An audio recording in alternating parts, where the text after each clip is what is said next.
Welcome, everyone. I will call the regular meeting of council for December 11th, 2023 to order at 6 p.m. We have something a little bit fun to do tonight. We haven't done it in a while due to COVID and being online, so it's nice to have this opportunity back to present some long service award to some great employees who have stuck around for quite some time, some of them. So I will now go over to the podium and I will ask the department heads when it's your department's turn to join me there. And we'll start off with Mr. Graves to join me.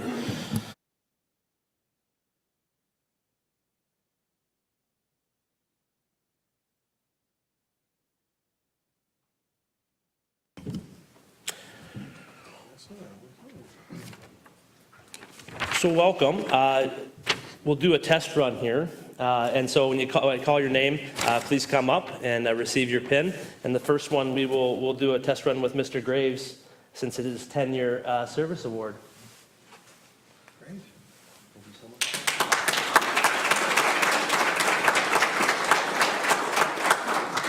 Matt, would you like to come up?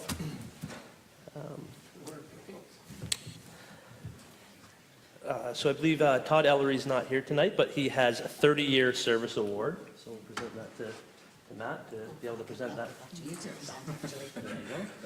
Please give our thanks to Todd. We're sure we'll see him.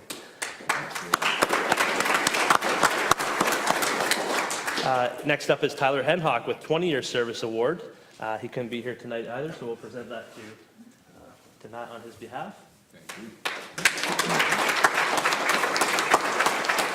And last in engineering, but certainly not least, Lenore Capern with 10 years of service award. And she's away tonight as well. So, Matt, you get all three. Congratulations. You got 50 years in already. Yeah, 60 years. Oh, for Public Works. Yes, absolutely. And then from Public Works Department, we have Michael LaRose with 20 years service award. And Matt will be receiving that as well. Thank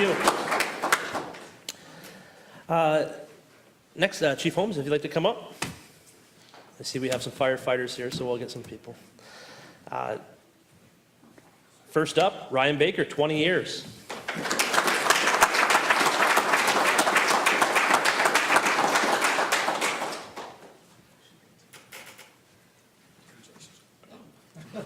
Congratulations. Thank you, Mr. Mayor. Thank you. Excellent. Jeff Sodermans, 20 years.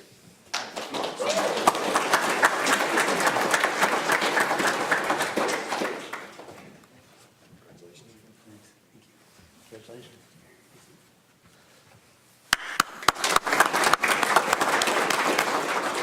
Shane Johnson, 10 years service award. I don't think Shane could be with us. Chief Holmes.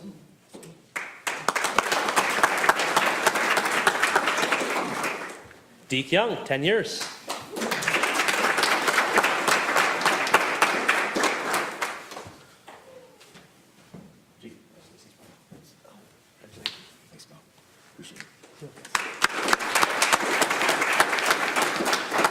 John Kaiser, 10 years.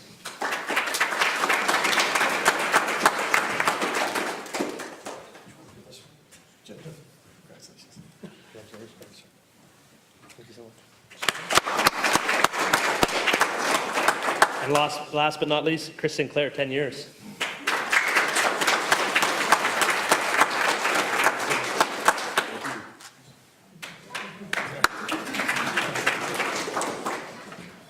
Thank you so much, Chief. Kyle. First is Nancy Nadlin for 30-year service award. Unfortunately, Nancy couldn't be here today, so we'll present that to Kyle on his behalf.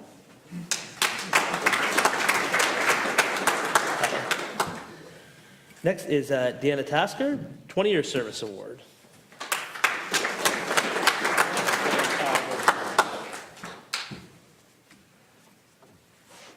And Robert Jones, 20-year service award.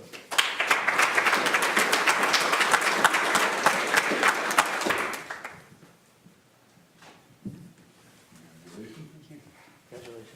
Thank you. Thanks. And Whitney Welton, 10-year service award. Whitney could be with us tonight. So.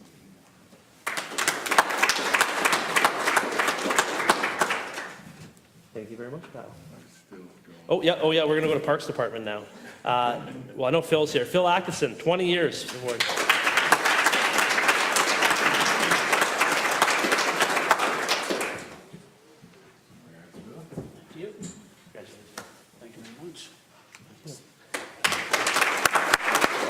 And Alan Bragg, 20 years.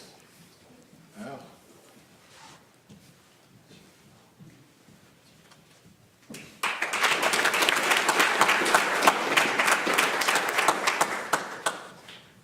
Congratulations.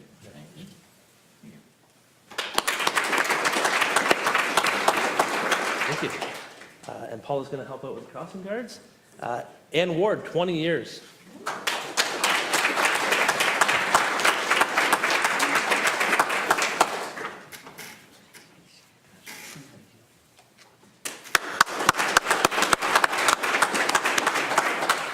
Alice Travis, 20 years award, and Paul is going to accept that on her behalf. So. And Derek Day, 10-year service award.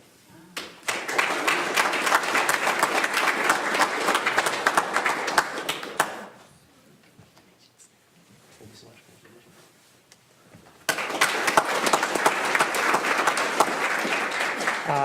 And we have the Police Service Board, Sherry Weeb with a 20-year service award. And I will put that on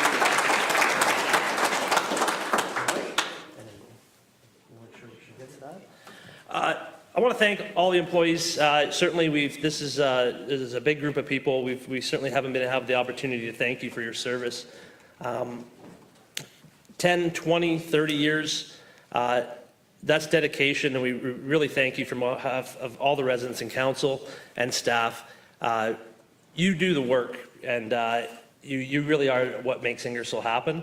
And to have you here for so long, and it really makes a difference. It makes a part of the community. So I really want to thank you so much. Yeah, and keep up the good work. We'll see you in 5 more years.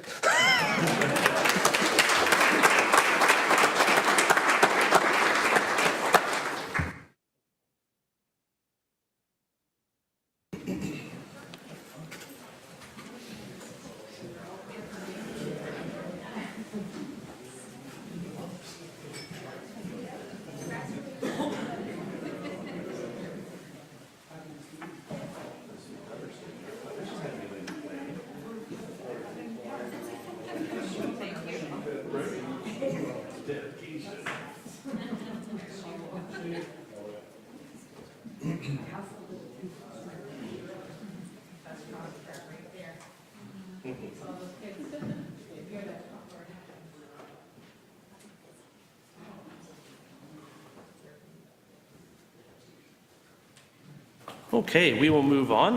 Welcome April Nix from the our County Planning Department to make a presentation on environmental policies under the official plan review. Welcome.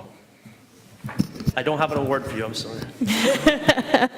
Good evening, Mayor, members of Council. So staff are pleased to be here this evening to provide an update regarding the official plan review. And by way of a bit of a background, and as a bit of a reminder too, in Oxford, we only have a singular official plan. So this official planning document functions as much as that upper tier official plan, but this document also represents the policies and requirements for each of the area municipalities as well.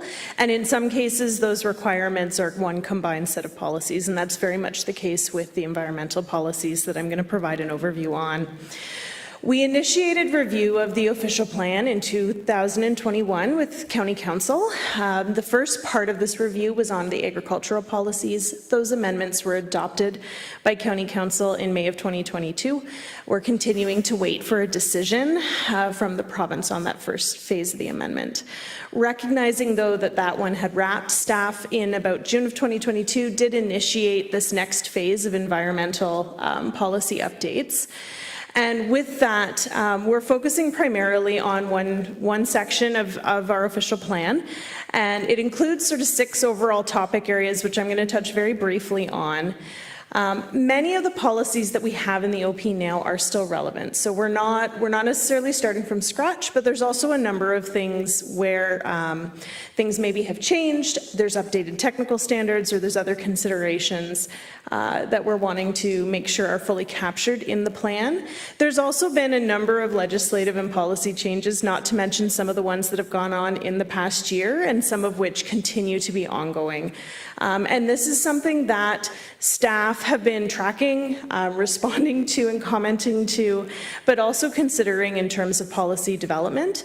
So currently we have released a policy directions document, and really it provides a bit of an insight and overview into some of the things that we could consider as part of draft policies that would form an amendment to update Section 3.2 of the official plan. And in this, we've also included some discussion on some of the other related legislative and policy changes, both ones that are complete as well as some of those that are outstanding and remain ongoing. And I'm going to touch briefly on a couple of those as I move through the following slides.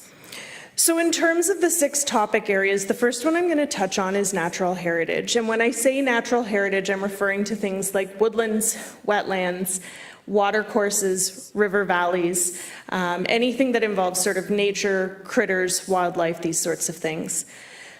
With the policy paper, we've also released a draft background study called the Oxford Natural Heritage System Study. You may have heard of this before. It's been around since about 2006, and the county has typically updated it on about a 5-year turnaround or so, typically in line with updated aerial information. And this represents sort of the inventory and background information that we're using to help focus on updates for the natural heritage policies. Probably the biggest takeaway from this technical report is that all remaining natural cover countywide is important. It all has some degree of ecological importance or significance, and that takeaway really underpins many of the directions that staff are contemplating for draft policies. Generally, this includes looking at or considering greater protection for natural heritage features and areas beyond the minimums required by provincial policy.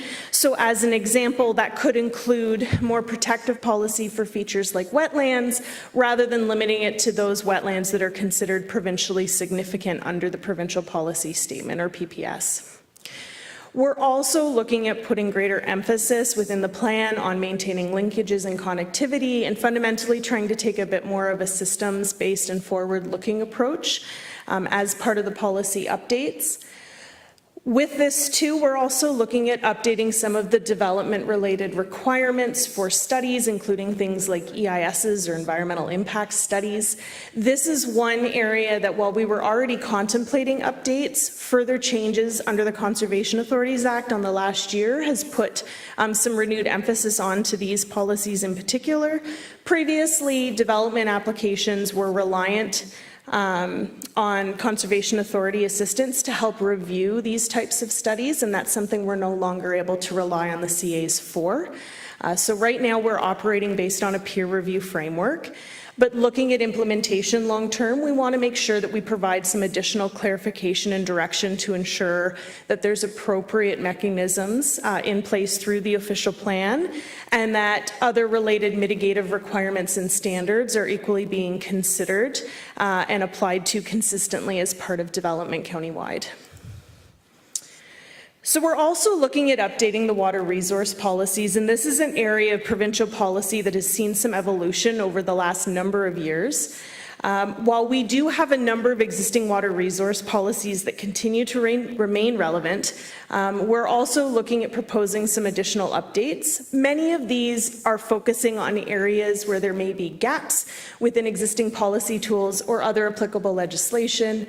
So one example of this is looking at policies potentially for significant groundwater recharge areas. There's some of these that were mapped through source protection plans, but there's actually no legal mechanism under the Clean Water Act to impose requirements for an SGRA, so this is something that we could contemplate through our official plan, and it is something that municipalities are required to consider in the GTA where they're subject to additional provincial planning requirements. We're also looking at providing greater direction and encouragement around water conservation and efficiency measures, and trying to think about some of these both in a municipal program context, but also in a development context. So how do we build more sustainable water efficiency communities going forward? And much of this also interplays with further enhancing existing education outreach and stewardship opportunities for water resources. One of the other pieces within the water resource policies that we're looking at updates for is around stormwater management, and staff recognize that this is very much an area of municipal jurisdiction. The province does have requirements that we need to address as part of our official plan. So what we're hoping to do through this is provide some additional content through the OP update, but work with the area municipalities to make sure that the language included provides sufficient flexibility so that each of the area municipalities continues to be able to implement their own standards. So while we may encourage incorporation of things like low impact development or LID, what that would look like locally would still very much be within the jurisdiction and authority of each of the area municipalities. Similarly, we're also looking at updating the open space policies, which includes provisions for both parks and trails planning. Some of the changes for the parks plan are being contemplated in part due to changes under the Planning Act. So one example of this is under the Planning Act, applicants or developers now have greater authority to say what lands they're going to provide for a park in the event that parks and park land is required as part of a development application. If there is a disagreement about this, there is now an appeal right to the Ontario Land Tribunal. So part of the thinking on this is that if we have more proactive policies in the official plan around thinking long-term about the types of parks, the location of parks, and the types of facility needs, and encouraging this thinking early on and ensuring that it's also incorporated into things like park master planning as well as secondary planning exercises, that this helps provide a greater foundation to direct how and where parks are needed. And ultimately, if there was an appeal to the Ontario Land Tribunal, this also helps support a better defensive case if it was ever necessary. Similarly for trails, there is a lot of different trail planning and trail work happening across all of Oxford. Every area municipality seems to have their own way of doing it. And there's also a lot of third-party partners, other related agencies, and other groups too that are fundamental to some of the various trail programs that are available. We're not trying to establish standards or dictate certain forms of trails through these planning updates. Rather, fundamentally, it's more about filling in some of the existing gaps within the OP policy to recognize that trail planning should be and is part of development processes. And again, trying to make those connections to area municipal standards. So in the event a trail is desired or required as part of a planning process, that it would be those area municipal standards that would weigh in on the type of trail or the size of the trail that gets built, the form of that trail, based on who the owner or operator of that asset would be for the long term. We're also looking at updating the soil policies. Fundamentally, the changes here are largely focused on recognizing some other changes that the province has brought in around managing excess soil and sort of making sure that it's recognized and built into development processes overall. And then we're also proposing updates for the natural hazard policies. So natural hazards, there's 4 broad categories. This does include areas like flood-prone areas as an example. And in terms of some of the updates, much of this is really to reflect changes that we've seen over time in the provincial policy statement. We also have some existing gaps, one of which is ensuring we have development requirements for assessing for unstable bedrock. This is also sometimes referred to as karst topography. Really what this is just making sure that engineering and geotechnical studies are assessing and providing for appropriate mitigation in areas where there may be at increased risk from an unstable bedrock condition. We're not proposing sort of wholesale changes in terms of flood policy at this point. That is one that we're continuing to monitor, though, with some of the further ongoing Conservation Authority changes and some of the outstanding regulations with the province. But at this point, the province has not proposed any kind of significant updates through provincial policy review. for consideration there. We are looking at incorporating some language and study requirements for hazardous forest types. This is primarily dealing with risk in relation to forest fire potential. Most of this will have very limited application countywide.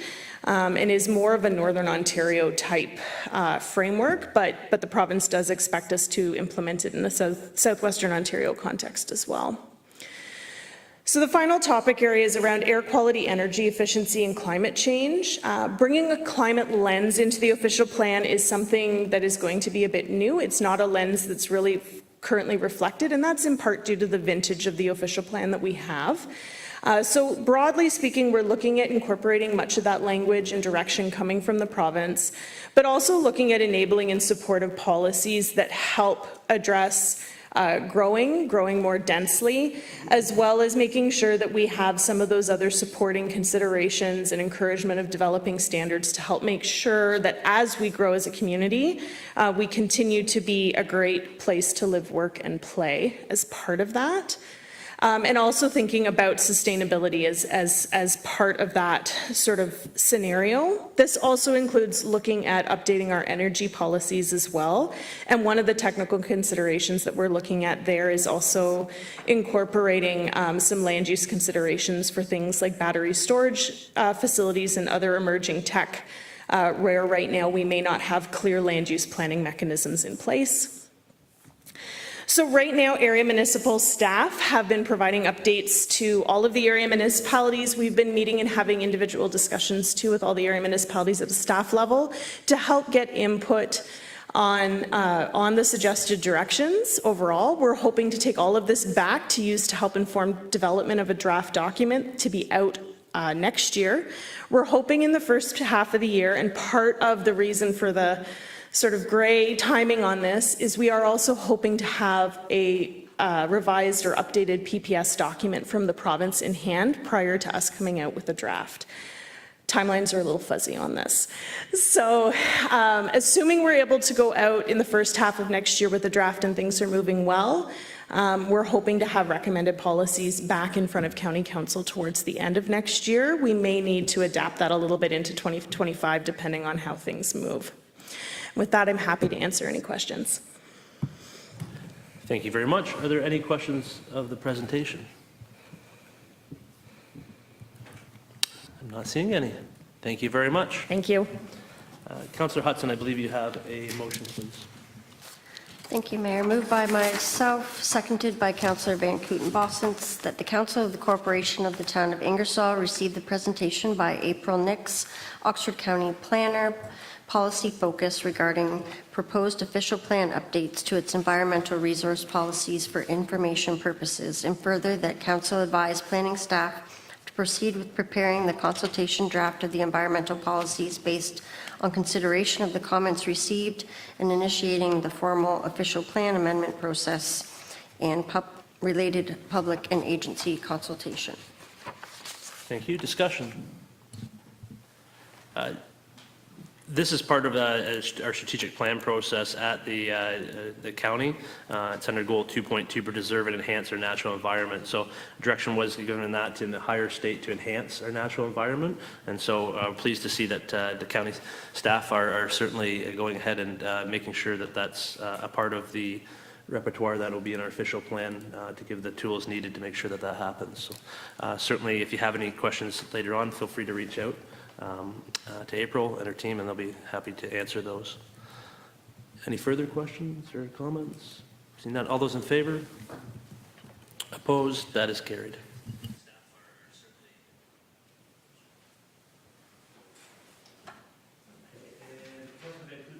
You have a motion for the consent agenda. Thank you, Mr. Mayor. Moved by myself, seconded by Deputy Mayor Wilson, that the items contained in the December 11th, 2023 consent agenda be adopted as presented. Discussion. All in favor? Opposed? That is carried. And minutes. Minutes from the regular meeting. Deputy Mayor Wilson, please. Moved by myself, seconded by Councillor Bowman, that the minutes from the November 13th, 2023 regular meeting of Council be adopted as presented. Discussion. All those in favor? Opposed? That is carried. And Councillor Bowman, minutes from the special meeting November 20th, please. Thank you, Mr. Mayor. Moved by myself, Councillor Bowman, seconded by Councillor Hughes, that the minutes from the November 20th, 2023 special meeting of council be adopted as presented. Discussion? All those in favor? Opposed? That is carried. And Councillor Hughes, the minutes from the December 4th meeting, please. Moved by myself, Councillor Hughes, seconded by Councillor Hellerue, that the minutes from December the 4th, 2023 special meeting of council be adopted as presented. Discussion? All those in favor? Opposed? That is carried. We'll now move into special staff reports. The first is C-037, amend board committee appointment bylaw. Mr. Graves. I'm going to turn this one right over to the clerk for her to take care of. Thank you. Good evening, Council. This report seeks Council's approval of proposed amendments to its boards and committees appointment bylaw, which is bylaw 23-5264. Council committees are subject to the same rules of council whereby business can only move forward when a quorum is achieved at a duly called meeting, which is why it is important to promptly amend the appointment bylaw as necessary to ensure that quorum remains representative of the committee's participating membership. So this report requests the removal of 3 members from council's committees, 2 of whom have resigned from their roles, and 1 who has not attended a meeting or responded to requests for confirmation of continued interest in serving on the committee. So upon approval of the report and accompanying bylaw, those members will be removed from the committees to which they were appointed, and then quorum will be recalculated, hopefully aiding those committees in achieving quorum at their meetings and then moving their business forward. I'm happy to answer any questions. Councillor Halleran, please. Yes, thank you. Through you, Mayor. Will there be a need to reappoint members to these committees, or this just makes it a lower number per committee? Through the mayor, through to you, Councillor Halleru. If the boards or committees determine that they need more members or are interested in recruiting more members, we're always happy to receive applications.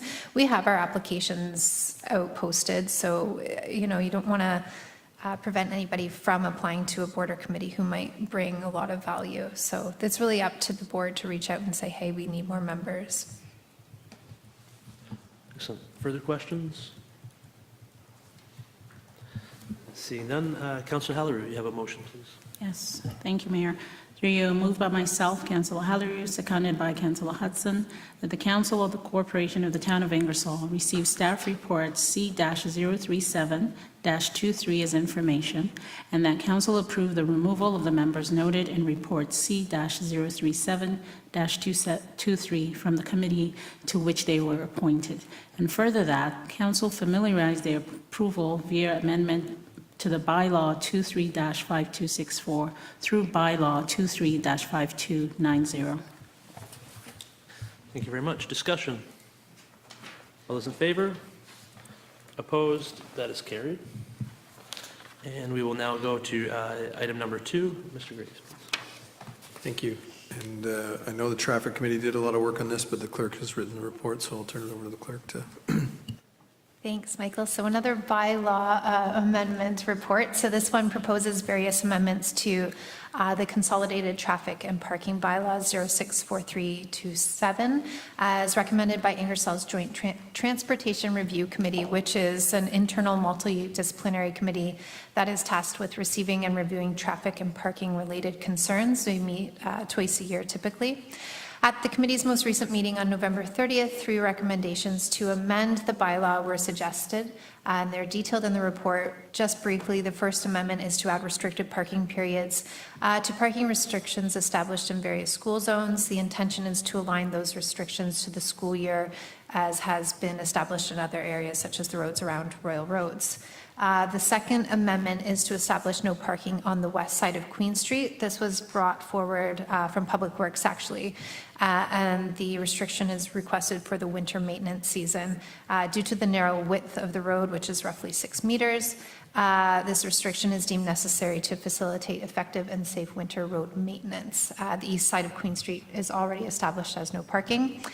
And the last proposed amendment is to lift the no parking restriction on William Street between George and Mutual. Currently, both sides of William are designated as no parking, which upon review of the committee was determined unnecessary, and as a result, staff are recommending that the restriction be lifted on the south side of the street.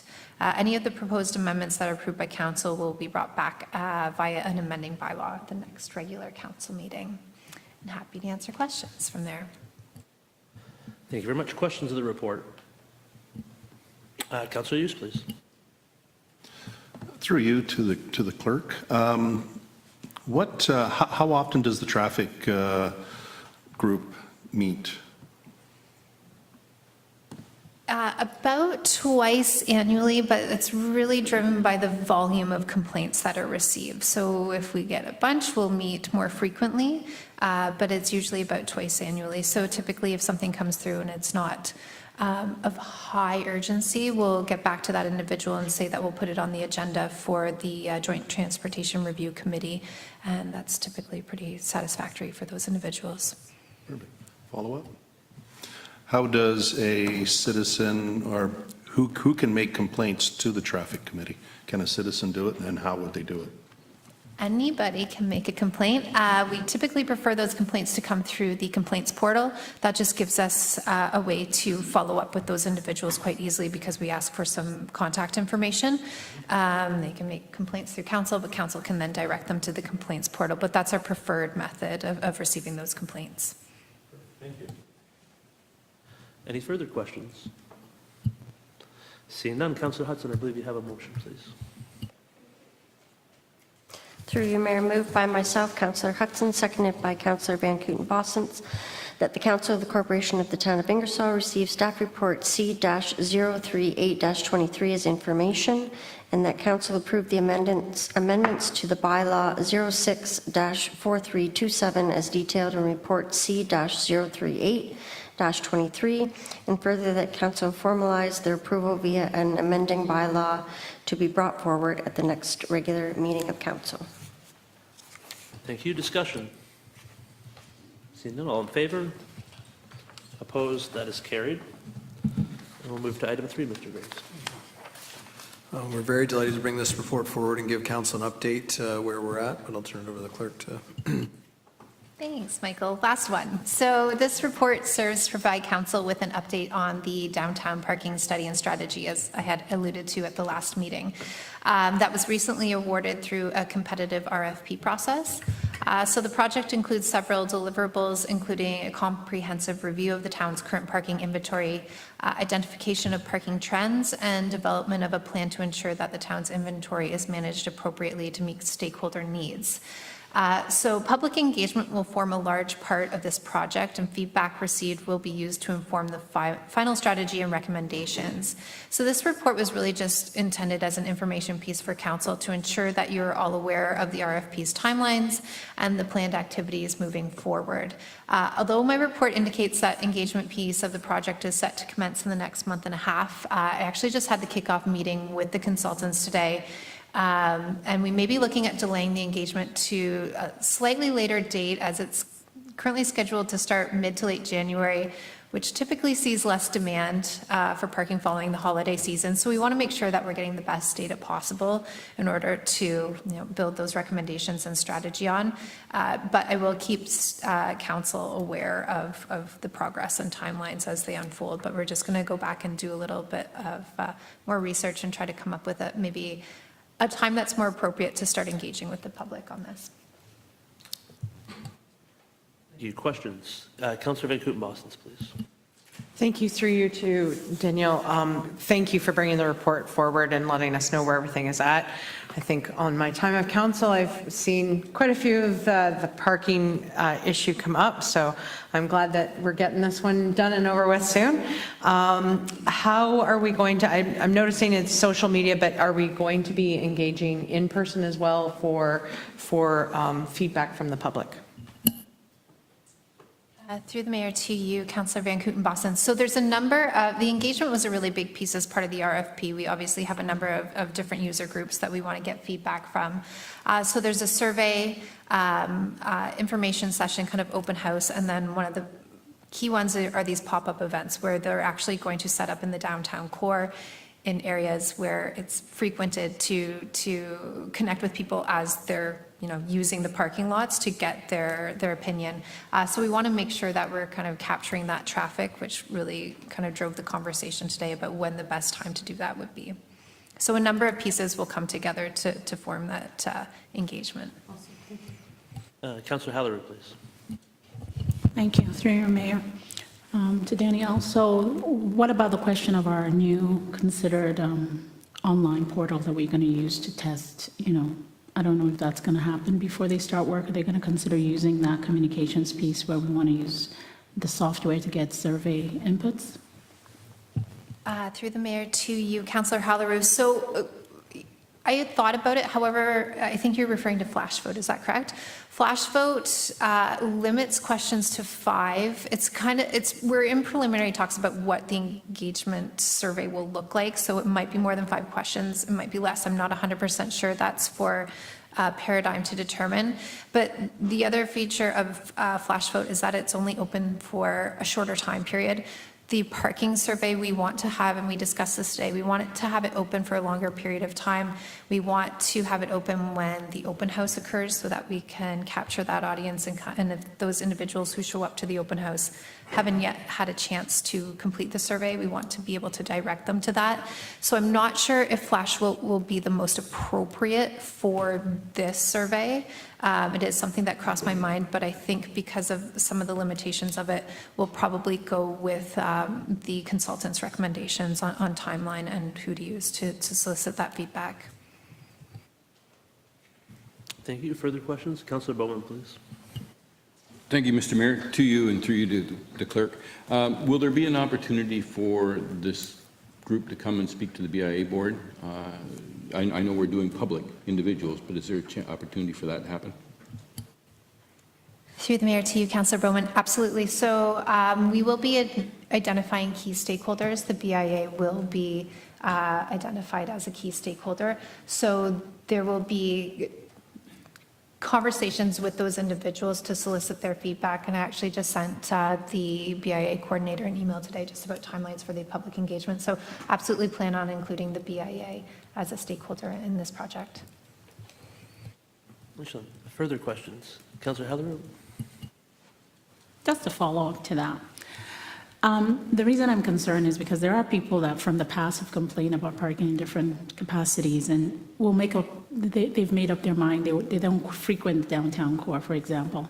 Pre-COVID, the behavior has changed. Post-COVID, behavior has changed. And I just wondered if in combination to what the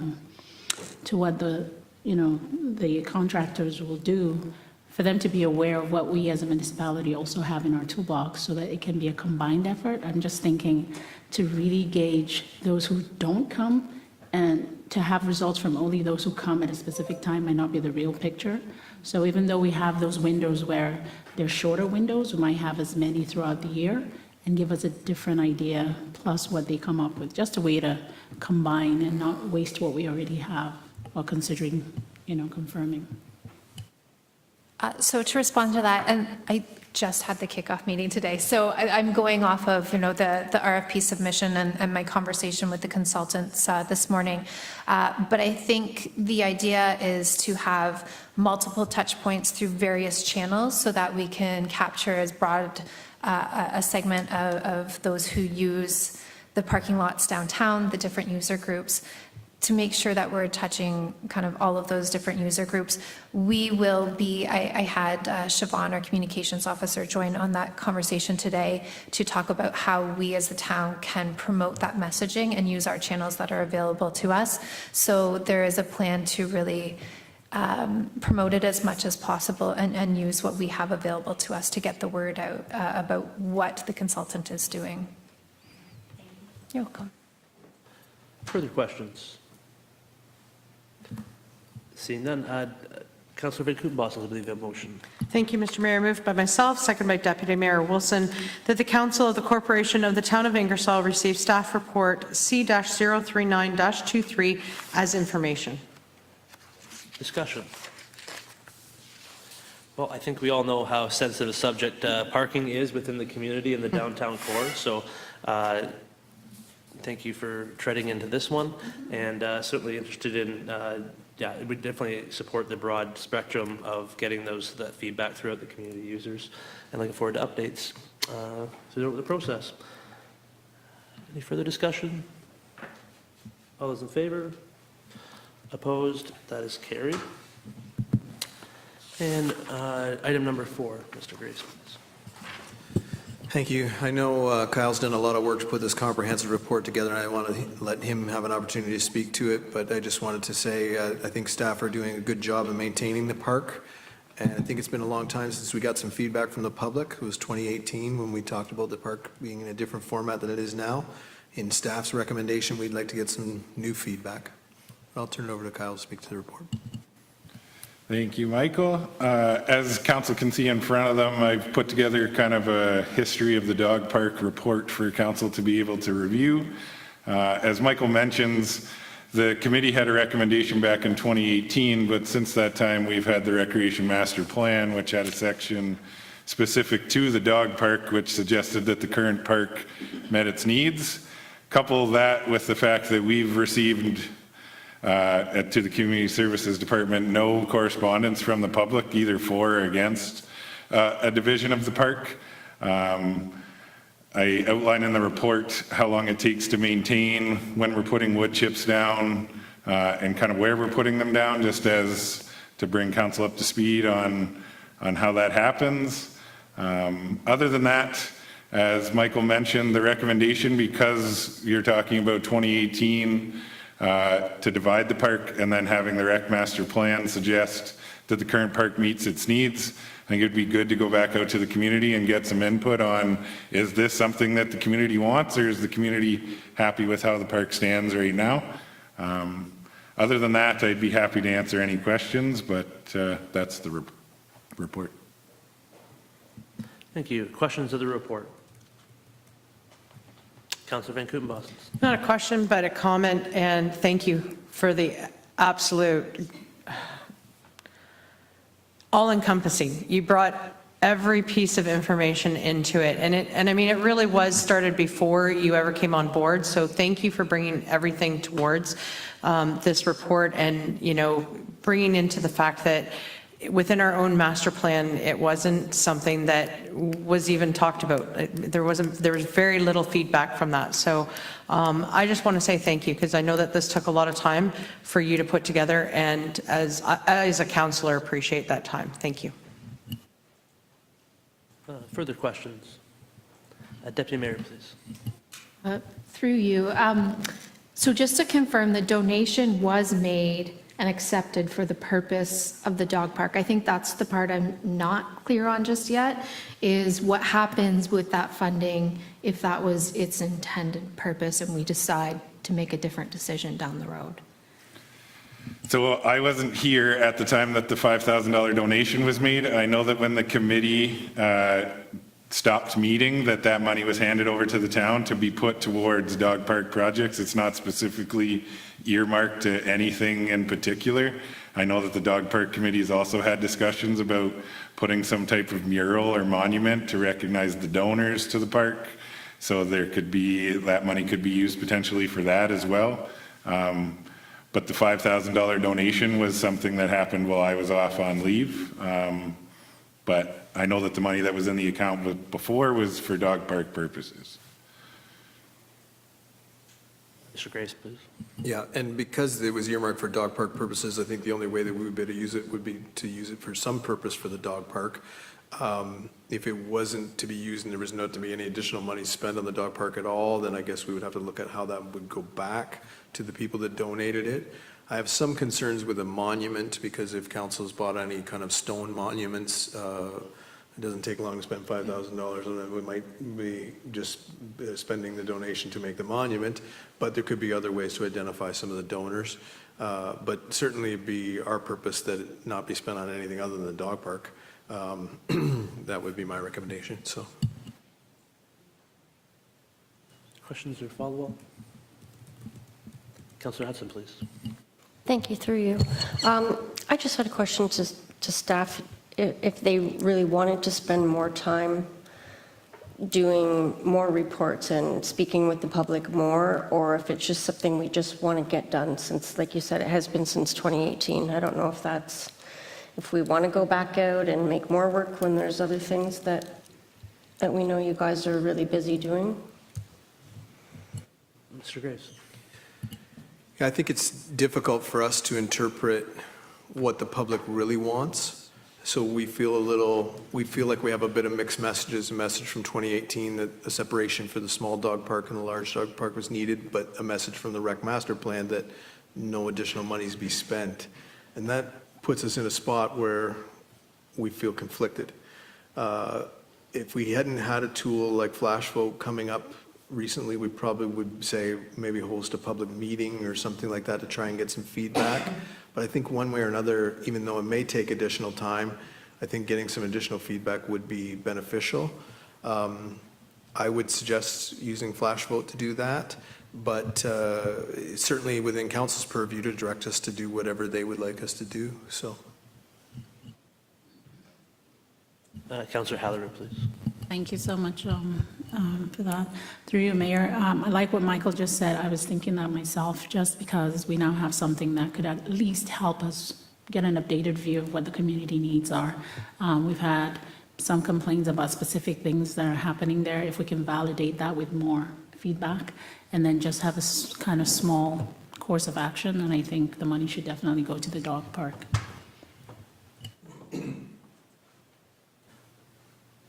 Deputy Mayor Wilson, please. I know we're not debating the motion yet, but I'm not prepared to move what's written yet. So I guess my concern is, I love Flash Vote. I think that's a great way to inform our decision. But my concern is similar to Councillor Hudson, is like the amount of time we're spending on something that we know is not a priority. Like, we have a housing strategy that we're waiting on, a secondary plan, healthcare, all these very high priority items. At some point, we will have to just make a decision on this. And so, you know, I appreciate the amount of staff time that they've already put into this in this report, and even leading up to this report, and, you know, all of the conversations that they've had to have. I'm conflicted, because I don't know how much more time I want to put into this issue, and, you know, stress for staff and all that comes along with it. So certainly the recommendation that's on the paper is a recommendation, and a councillor can certainly put forward a motion that they choose. So, any further questions? Councillor Van Kooten-Bosens. So I know, I agree, we don't have a motion on the floor yet, but here's my thing. Do we have one person that is speaking on behalf of 14,000 people? We could. And so my thing is, I would agree with Councillor Halleran that we should go back out to the public. We are here to, yes, make the decision, but at the same time, I'm not comfortable in just going forward and making that arrangement. I mean, at this point in time, after seeing this report and what has come forward in our master plan, I would say we shouldn't go forward at all with doing anything to the dog park. So, but I also recognize that we had a delegation, and so I would rather us take that little bit of time. We can't do anything really to that dog park at this point in time. The ground is pretty much almost frozen. We've got snow on the ground now. So why not be able to take that time and go back to the public and make sure that the public is being asked? So Flash Vote to me is I mean, we've got a perfect tool. So I have no problem in supporting us going by way of Flash Vote if that's what this council wants to do. Thank you. Thank you, Mr. Mayor. I think I have to echo what Councillor Van Kooten-Bosens has just said. Again, we have our master plan. We have these monies that are sitting there to be used for some purpose, and we have a delegation coming that came and told us how they would like to see it spent. Again, Flash Vote would give us a quick snapshot of what the public wants. That would maybe break this tie and, in my mind, be able to give us some direction as to whether we need to move forward with doing what was recommended last month, or whether we just continue the way we are and spend the money on something else throughout the long term of the park, whether it be maintenance or whatever we need to do. So yeah, I like the flash vote idea. Councillor Hallerer, please. Thank you, through your mayor. One of the reasons that we should actually be very grateful for this whole flashpoint thing is because of the time that I think it saves our staff, so that they can actually get results in and have more qualitative data to make decisions. So I think, even though in the past it has had to be that we wait for reports and they have to do the groundwork, I think this is what makes it easier so that we can put this to rest and get this done for the sake of whoever, out there is interested. And I think that's why I think the idea of the flash vote makes sense. Is there a motion ready to come forward by any member of council who would? Councillor Van Coudenbos. Thank you, Mr. Mayor. Moved by myself, seconded by Councillor Bowman, that the Council of the Corporation of the Town of Ingersoll receive staff report CS-02023 as information, and that Council approve option 2 as detailed in the report for staff to proceed with public consultation regarding a possible dog park revision. Discussion. I agree with this. I think that we have heard from a member of the public who was very active in the dog park committee. But I think this is, I know it's just putting a fence up, but it is a major revision to the dog park as it operates today. And we'd like to hear from the users of that to make sure that that is something that they want to see move forward. If it is, it can be easily be done and accomplished. But I think it's a great first nice little thing for flash vote to be able to be used for, to really get staff to be used to it and see what it's capable of, and if it council to be use it. So I think it's a great way to seek that. And if we have our strategic plan to have increased communication, and I think this is a great example of that. We're hearing something from the community that may possibly want done. Let's hear from the greater community. If it all lines up, we're good to go. It looks like the funds are available to do so, and then that can happen in an easy amount of time. So I'm in favor of the motion. Further discussion? All in favor? Opposed? That is carried. And item number 5, Mr. Grace, please. Thank you. I'm going to turn this one directly over to our treasurer. Thank you. So this report seeks council approval of applications we received during the year from ratepayers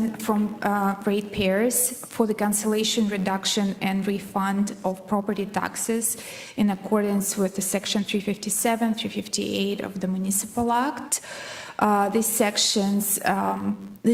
two sections specifically identify council as having approval authority for the cancellation, reduction, or refund of property taxes. So we received 5 applications during the year, and the total of $13,534 with the municipal share of $6,956. So all these adjustments have been anticipated in the budget, so that report just seeks council approval. And I will be more than happy to answer any questions. Thank you very much. Questions of the report? Seeing none, Councillor Bowman, I believe you have a motion, please. Yes, I do, Mr. Mayor. Moved by myself, Councillor Bowman, seconded by Councillor Hughes, that the Council of the Corporation of the Town of Ingersoll receive staff report T-026-23, titled Cancellation, Reduction, and Refund of Property Taxes as information, and that Council approve the reduction of taxes on properties identified in this report pursuant to the Municipal Act 2001, Section 357, 358. Discussion. Seeing none, all those in favor? Opposed? That is carried. I forgot to do an important thing in between our presentations and our delegation. I forgot to call for disclosure of pecuniary interest. So I'll do so at this time. Deputy Mayor, please. And to declare on the delegation from United Way, which is my employer. So I've submitted that form already to staff. Thank you very much. Are there any further disclosures of pecuniary interest? Seeing none.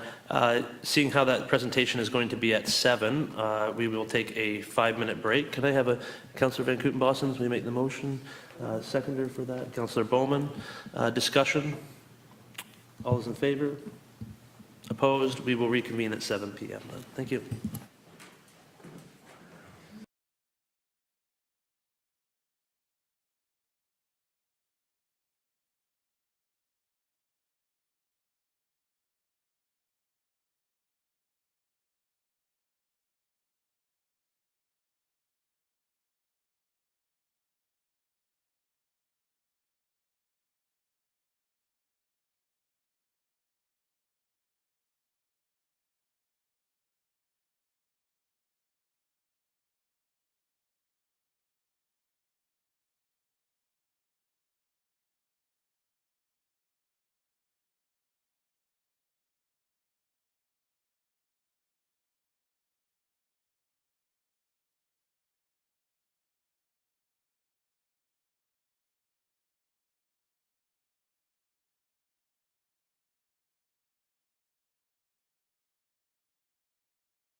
We will call the meeting back to order, and I will call on Amanda Krieger, Resource Development Manager, and Denise Weiss, volunteer, also Ingersoll Citizen of the Year.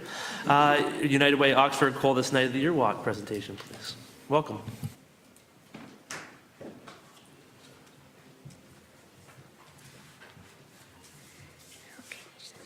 Here. Okay, so I would just like to say, first of all, thank you for welcoming us here today to speak about Coldest Night of the Year and United Way. I'm Amanda Krieger, Resource Development Manager with United Way Oxford, and everybody knows Denise from Ingersoll here. She's also a United Way volunteer extraordinaire with us, so came today and will be a big part of the Coldest Night of the Year. We go. So we are very excited as United Way to have the rights for Coldest Night of the Year this year in February for Ingersoll and Tillsonburg to help build upon the success that's happening in Woodstock with Scott and the Operation Sharing team that have been doing the walk for 4 years now.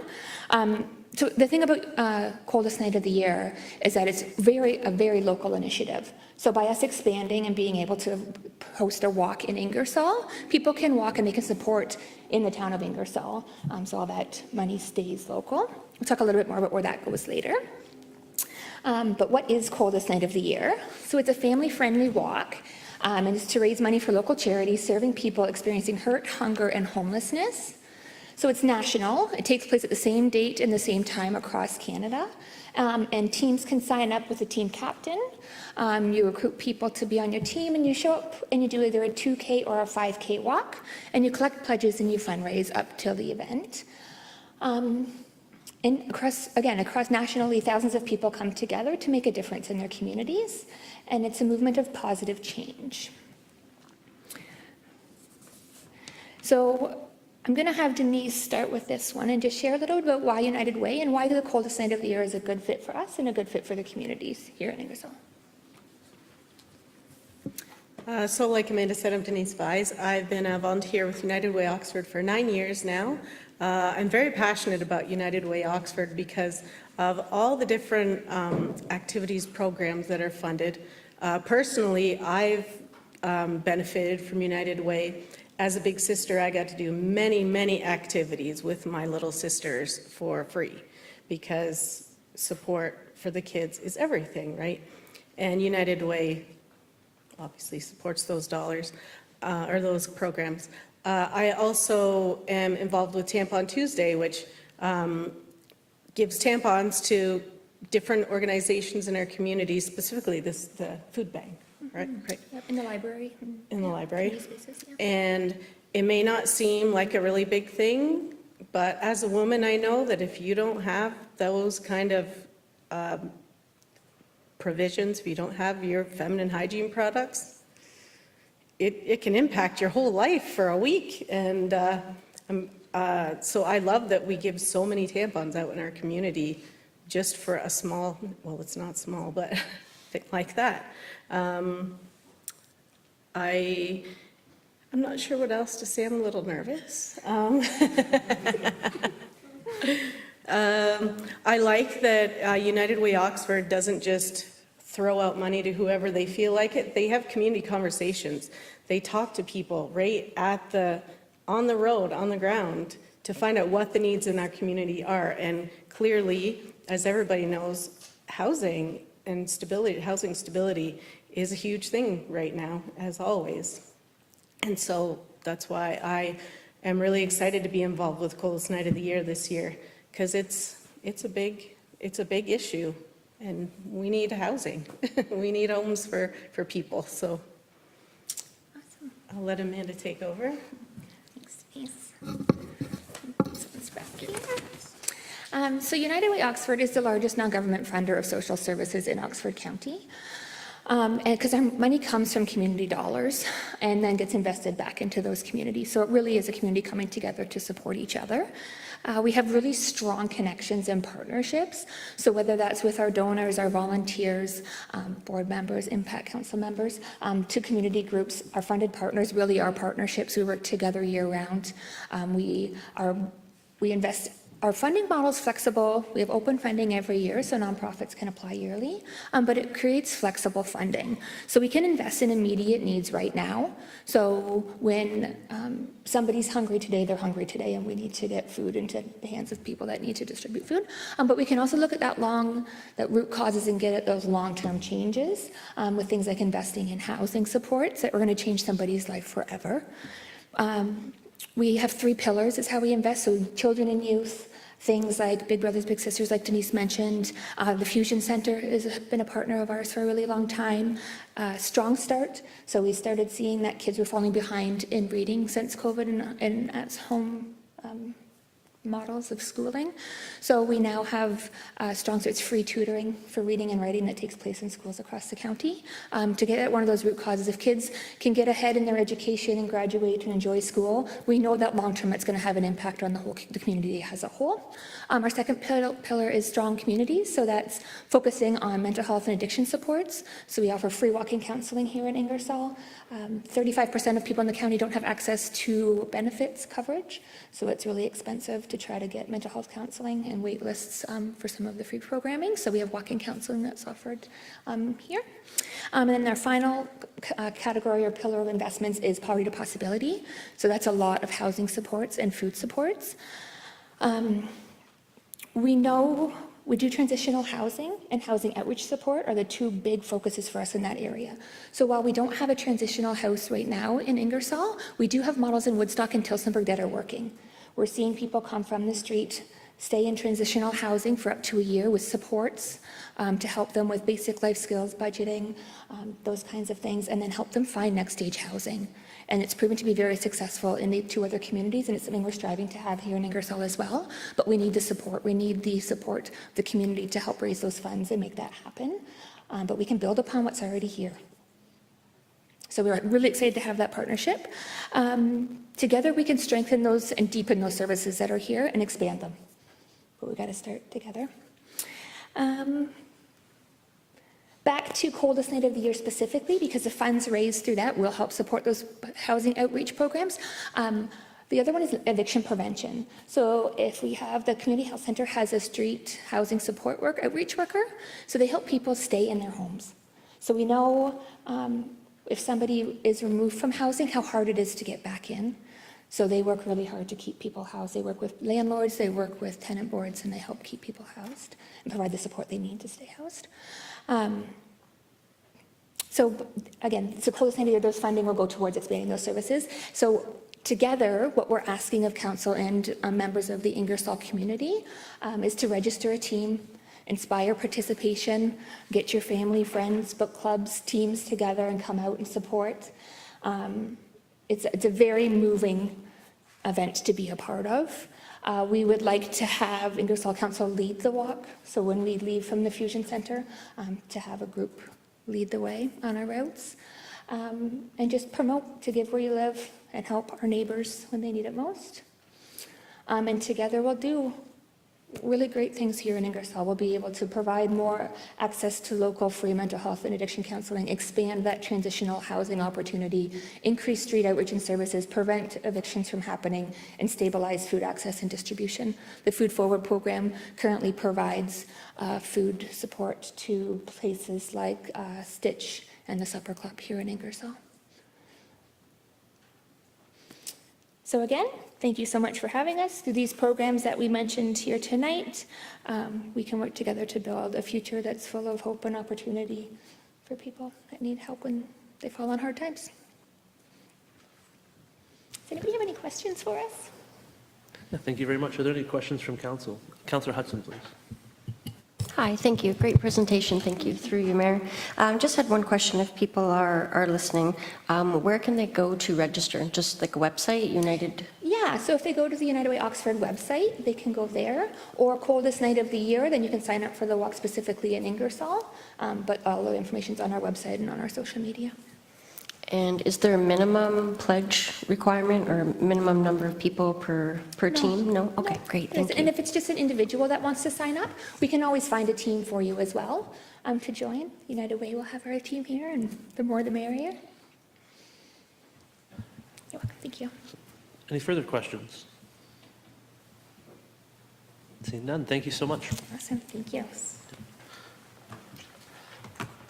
Councillor Halleru, I believe you have a motion, please. Thank you. Through you, Mayor. Moved by myself, Councillor Halleru, seconded by Councillor Hudson, that the Council of the Corporation of the Town of Ingersoll receive the presentation from Amanda Krieger, Resource Development Manager, and Denise Weiss, volunteer of United Way, Oxford, regarding the coldest night of the year walk as information. Thank you. Discussion. All those in favor? Opposed? That is carried. And we will welcome the Deputy Mayor back. And we will continue to correspondence.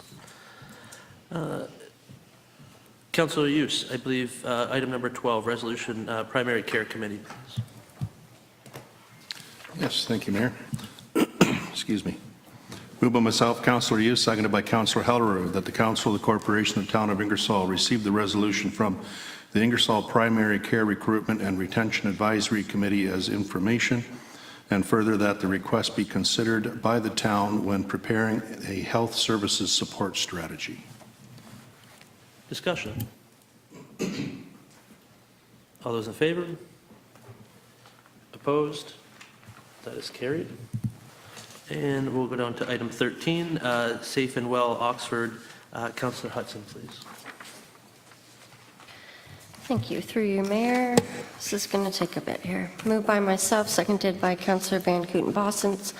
Whereas County Council approved a request to establish a Safe and Well Oxford Steering Committee as recommended in the joint Safe and Well Oxford Community Safety and Wellbeing Plan on behalf of area municipalities to oversee the implementation of the goals and objectives established in the plan on July 14th, 2021.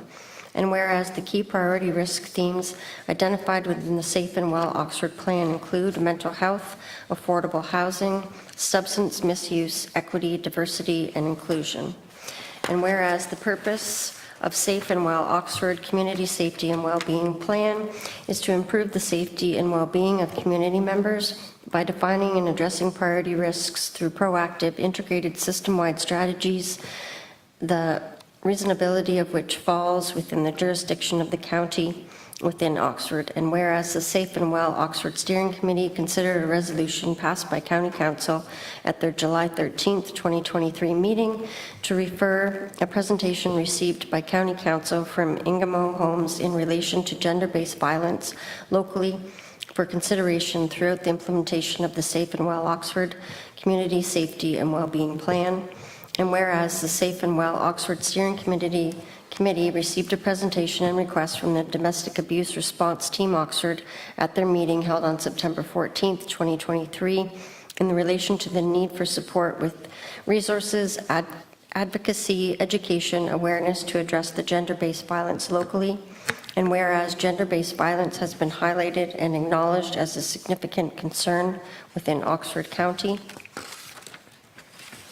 be it hereby resolved that the Council of the Town of Ingersoll approve an amendment to the Safe and Well Oxford Community Safety and Wellbeing Plan to recognize gender-based violence as an additional priority risk area in the Safe and Well Oxford Community Safety and Wellbeing Plan and endorse the goals and objectives as outlined in the Safe and Well Oxford Steering Committee's correspondence dated November 3rd, 2023. Thank you very much. Discussion. Deputy Mayor Wilson, please. About a week ago, I was at the vigil for the Montreal massacre, where, of course, we are remembering the impact of intimate partner violence and gender-based violence. And DART was there and had some statistics around gender-based violence in our community. And DASO, which is the Seoul Women's Emergency Shelter, which is in Woodstock, obviously not as accessible to anyone outside of the area, has experienced a 900% increase in their crisis calls in the last decade, but has the same number of units since they opened in 1989. So this is a crucial risk factor for our community, and I think we should reflect on how this got missed from Safe and Well in the first place, and underscore the importance of taking action, even just through educating ourselves around how prevalent this is in a community. I'm really happy to see that it's been included, but I've been reflecting a lot on how it got missed in the first place and all of the work that we need to do to make sure that we continue to bring this to the forefront for our residents. Thank you very much. Further discussion? All those in favor? Opposed? That is carried.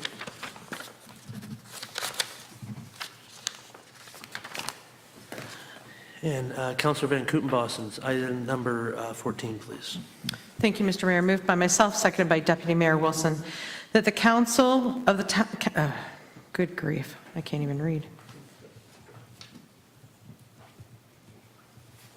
That the council of the corporation of the town of Ingersoll receive the Upper Thames River Conservation Authority 2024 draft budget as information. Discussion. Councillor Hughes. Sorry, I was going to say go ahead. No, Councillor Hughes. Through you, I guess, to you as well, since you're the rep for Ingersoll on the Upper Thames. It is quite an increase in the UTRCA budget this year. Can you let us know the reasoning why, please? Absolutely, as chair, that is my job for this committee and that one. So most of the impacts, the increase is due to a number of reasons. One is the changes that are made in the Conservation Act since 2019, and this is when they have to be implemented before at the 2024 year. So you will see at the legislative changes there are approximately $1.5 million in raised costs.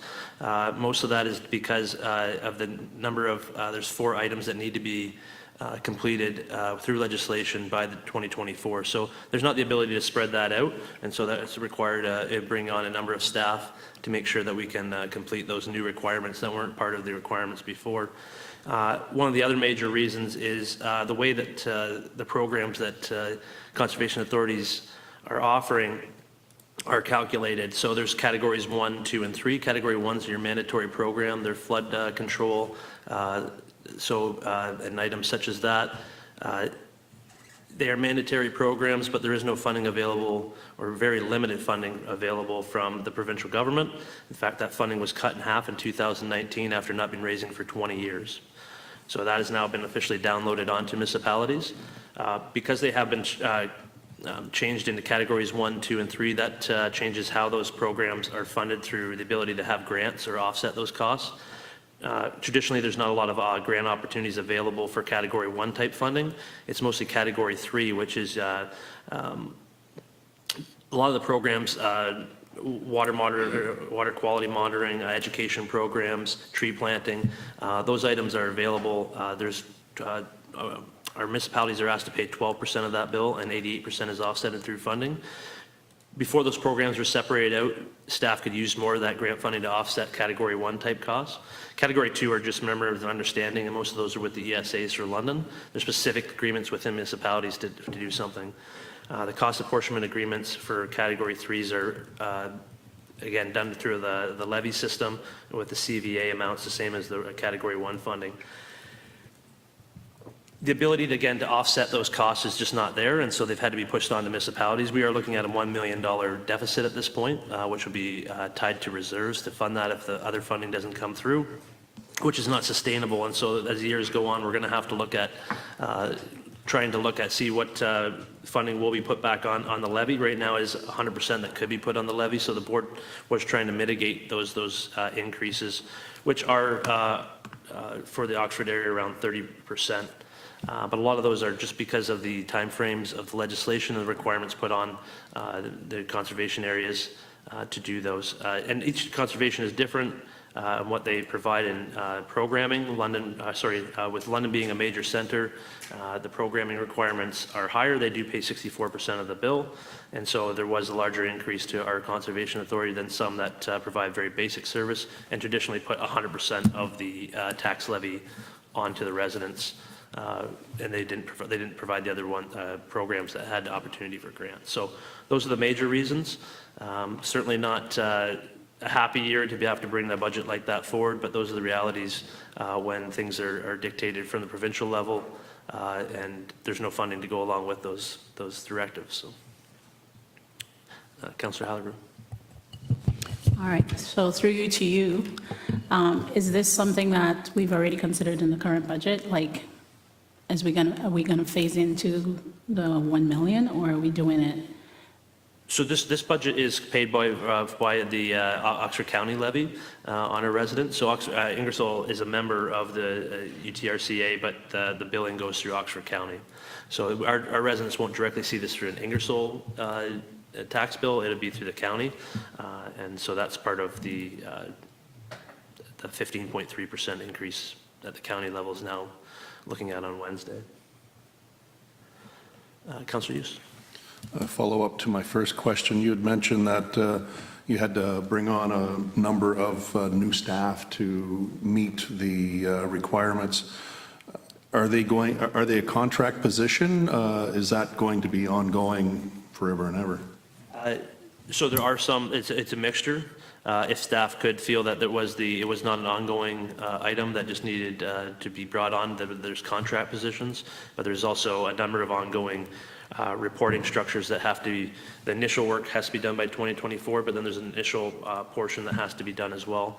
Some of these positions are also in response to some of our member municipalities, mainly London, who are looking for a higher level of service around planning applications. So we've had to bring on more planning staff to be able to meet their timelines. They've also been generous enough, they've received funding, so they're providing $200,000 in the budget to look at ways to have efficiencies, which was greatly appreciated, and will benefit us all, not just in London, but all through the member municipalities.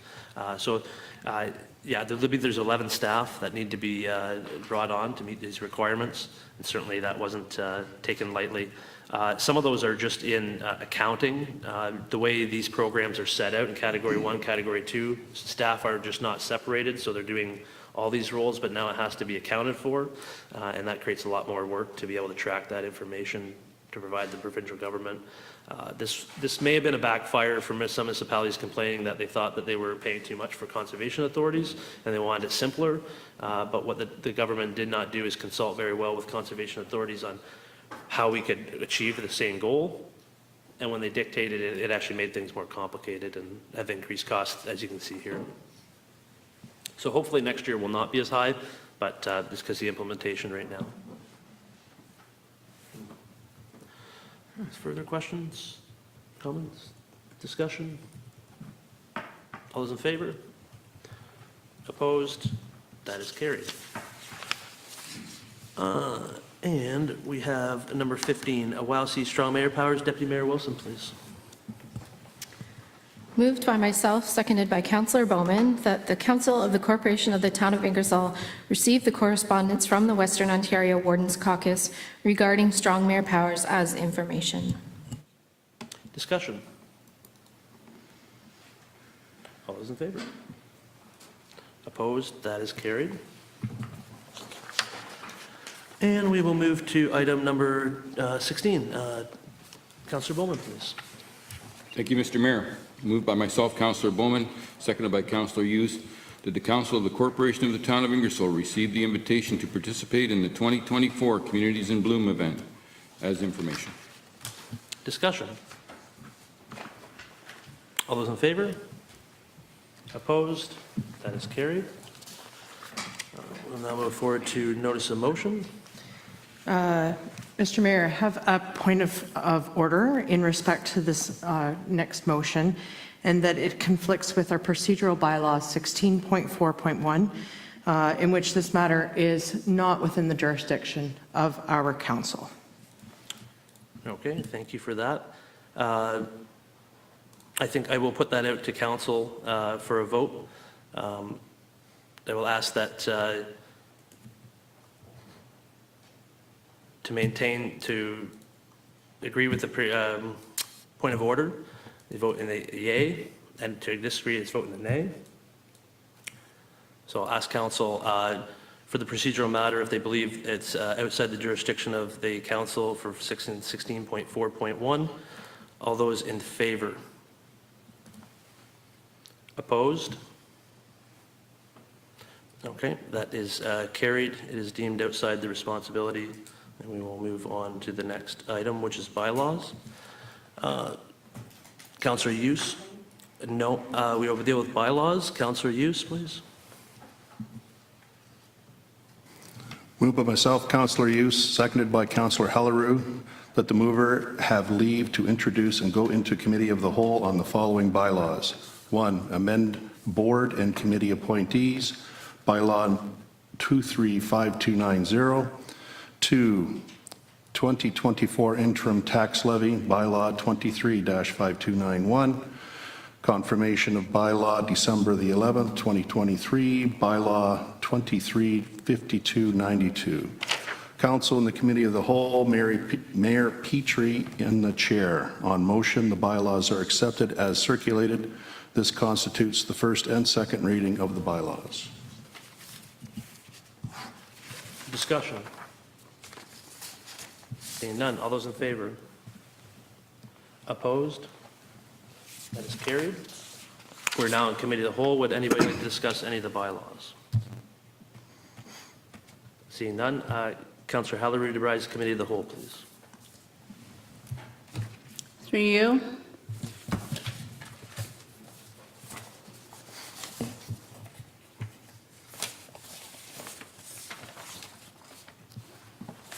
Give me a minute. Moved by myself, seconded by Councillor Hudson, that the committee do now rise as a committee of the whole. Thank you. Discussion. All those in favor? Opposed? That is carried. Councillor Van Kootenbossen's third reading, please. Or no, Councillor Hudson, please. Thank you. Through you. Moved by myself, seconded by Councillor Van Kootenbossen, that bylaws 23-5290 to 23-5292 be now read a third time, passed, signed, and sealed, and that this constitutes the third reading of the bylaws. Discussion. All in favor? Opposed? That is carried. And now Councillor Van Kootenbossen's to take us into close, please. Thank you, Mr. Mayor. Moved by myself, seconded by Deputy Mayor Wilson, that council do now go into a closed meeting at 7:28 p.m. pursuant to Section 239(2) of the Municipal Act 2001 as amended to discuss the following matters. Closed session minutes, November 13th, 2023, and 2, Section 239(2)E, litigation or potential litigation, including matters before administrative tribunals affecting the municipality or local board, General Motors tax appeal. Discussion. All those in favor? Opposed? It's carried. And we will now reconvene in the J.C. Herbert room, please.